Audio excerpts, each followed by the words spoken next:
constitutional standard for public officers as laid out in Article 10, Chapter 6, and Chapter 12 of the Constitution of Kenya, which makes it clear that we, as public servants and officers, are the servants of the people, and that the totality of our actions and conduct must reflect this fundamental principle and the highest standard of integrity required of public office. The people of Kenya work hard and endure tremendous difficulties in their quest to fend for themselves and create opportunities for their families. Majority of people are managing intense pressures arising from local and global economic, geopolitical, and climatic circumstances. Kenyans are neither afraid of struggle nor labor. We are proven serial winners of both. All they ask and all they need is a government that maintains an enabling environment for them to succeed and stays out of their way while they go about their work. Kenyans demand and not only deserve, but are constitutionally entitled to servant leadership. All levels of public service, from the cabinet all the way to the grassroots, have no choice but to live up to the truest standard of servant leadership. Consequently, and taking this into account, we shall proceed to take unprecedented steps to accelerate the delivery of the national economic transformation agenda with integrity, efficiency, transparency, and inclusivity.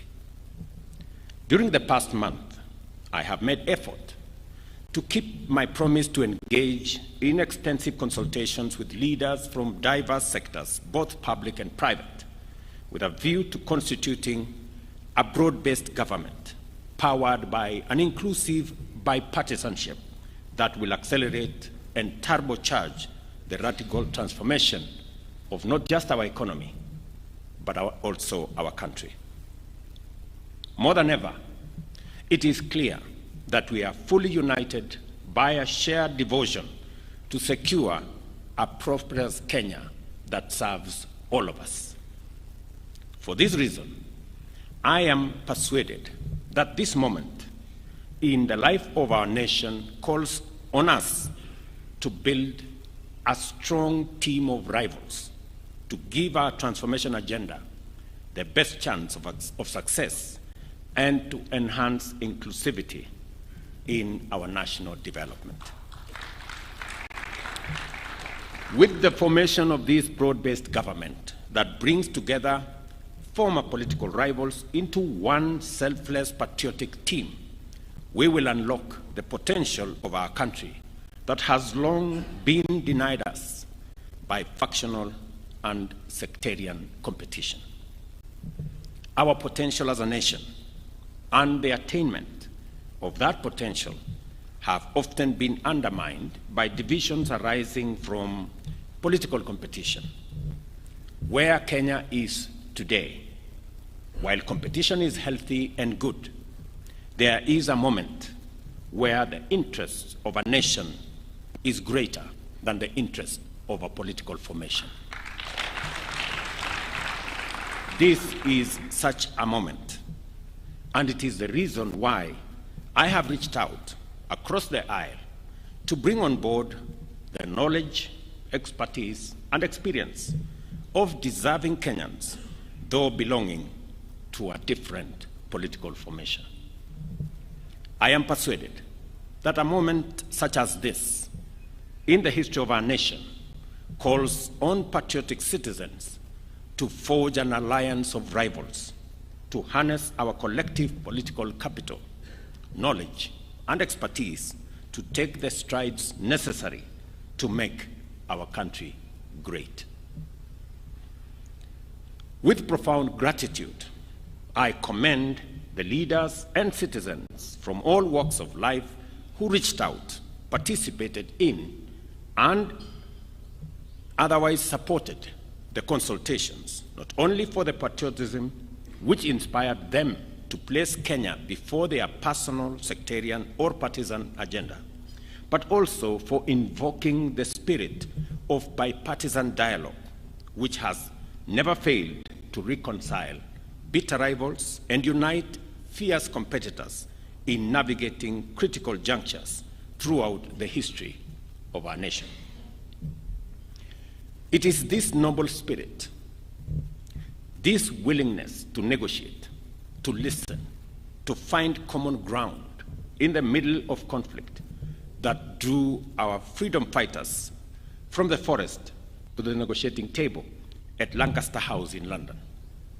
It is also this wonderful gift that brought together the agitators of the second liberation from the streets to the inter-parties parliamentary group dialogue, and thereafter to the Bomas of Kenya, where our constitutional history was properly written. The ability to talk things out also enabled Kenyans to pull the nation back from the brink of an existential precipice and embark on a national accord which gave birth to the institutional dispensation that we are still working to perfect today. Here we are again today, called upon to remember the lessons of history, to live up to the demand of this moment, and set aside our partisan interests in order to show up for Kenya. The work of making our nationhood more perfect through inclusion, unity, equity, and social justice must begin by speaking with each other, listening to one another, and recognizing that every one of us wants the best for this nation. And all of us have a part to play in making Kenya great.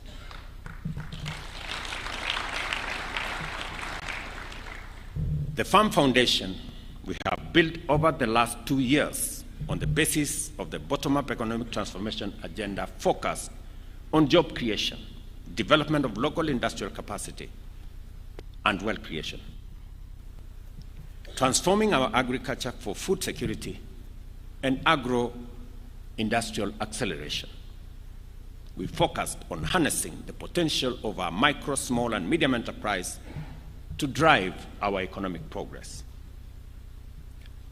We've also endeavored to exploit the opportunities of our digital superhighway to promote technological and creative capabilities on a higher scale, creating opportunities for digital jobs, making sure that we also invest in universal health coverage to provide all citizens without discrimination with high-quality health care through social health insurance and the employment of thousands of healthcare professionals to provide promotive, preventive, as well as curative services, as I have worked with counties. The radical increase in the number of affordable and social housing units through our affordable housing strategy, which has delivered millions of direct and indirect employment opportunities for a variety of professionals, as well as investment and business opportunities for enterprise and industries, has gone a long way in setting that foundation firmly. The reconstituted cabinet, therefore, will accelerate the attainment and will build on this solid foundation already built over the last 2 years, but additionally will focus on the following critical areas. The first of these areas covers accountability and the fight against corruption. To enhance accountability and promote responsibility for the use of public resources, we shall introduce measures to levy a surcharge against any accounting officer or other public officer who has, by their action or omission, occasioned loss of public resources in accordance with Article 226(5), 201(d), and 232(b) of the Constitution. To eliminate the ghost worker payroll fraud at all levels of government, we shall also implement a unified personal identification system for all persons working across all arms of government, including constitutional offices. Further, Cabinet shall introduce a legal and institutional framework for mandatory and continuous vetting of all public officers. The same framework will provide the repository for wealth declaration across the entire of government under one office.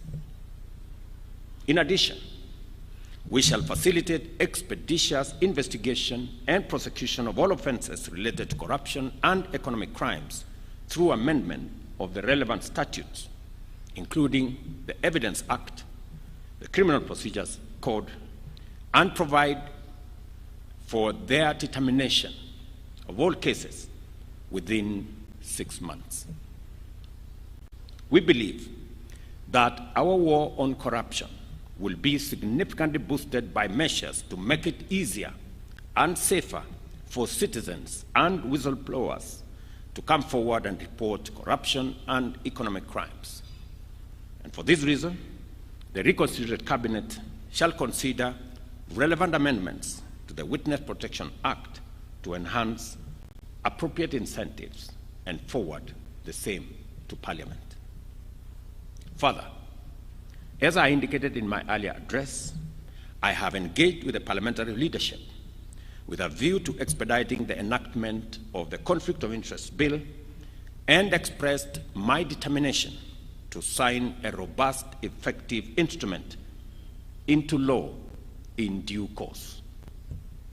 I further reiterate my determination to make full use of the opportunities within our legal and institutional structures and systems to consult and collaborate with national justice, law, and order institutions with a view to promoting their efficiency and efficacy in expeditious and conclusive investigations of all active cases within a framework that we are going to agree on. As pertains to the management of public expenditure, I believe that the time has come for us to break new ground. That is why, beginning in the year 2025-2026 financial year, we shall adopt a zero-based budgeting system to reorient budgeting and expenditure frameworks of government. Similarly, we shall exploit the power of information and communication technology to radically diminish opportunities for corruption, conflict of interest, and abuse of office by digitizing procurement and making it open and transparent. Likewise, we shall initiate a framework to make VAT refund processes open, transparent, and accountable, because the immense savings out of this expenditure of public funds will finance investment in productive and transformative economic projects. The reconstituted Cabinet will also collaborate with Parliament to develop legislative measures to promote local manufacturing, value addition, and job creation by restricting the importation of those products that can be competitively produced by our domestic industrial capacity. We stand at the beginning of a new chapter of our country's governance and development. The women and men who have been appointed to serve the nation in the reconstituted Cabinet have today embarked on a mission that cannot and must not fail. The people of Kenya have made their expectations known in bold terms. They have also made their intolerance for failure, inefficiency, corruption, and ineptitude equally clear. As champions of the nation's development agenda, you will be team players, servants. Let me repeat that. You will be team players, servant leaders, faithful trustees, and effective stewards of the people's interest and dependable custodians of their resources. I am confident that each one of you has what it takes to deliver on your mandate and to satisfy the people's expectations. This is important because henceforth, the terms of our contract with the people will remain in sharp focus. We have no choice but to keep our part of it. The privilege to serve in positions of such high responsibility has come to you with an immense duty to do everything in your power to ensure that Kenyans receive the best services from the government efficiently, without discrimination, and without delay. I urge you, therefore, ladies and gentlemen, members of my cabinet, to go forth and from this day focus on delivery and dedicate your time and effort to the implementation of the various strategies, programs, and projects that the nation's transformation demand. I encourage you to make the people of Kenya your first and only priority, and to never let your own interests come in the way of your duties.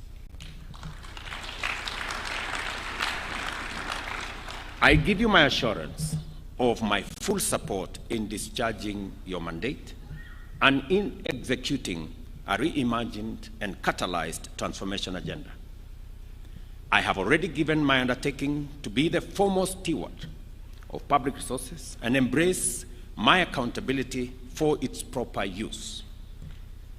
Therefore, it is important to make it clear that my support for you ends if it conflicts with my accountability to the people of Kenya. Let us therefore work together in doing the right thing, and we collectively will be assured of success. I pray that the Almighty God grants you strength, wisdom, clarity, and focus as you assume office, and wish you success in your new assignment.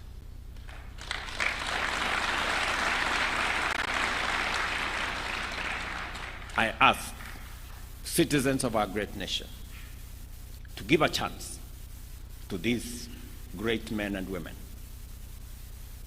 to this new cabinet, and to support them to deliver on the mandate that has been given to them constitutionally, and as they perform their duties in the best interest of our country. Thank you very much. God bless you. God bless our great country, Kenya. Asanteni sana.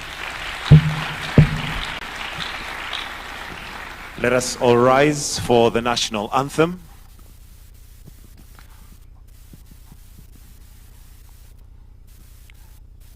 The national anthem.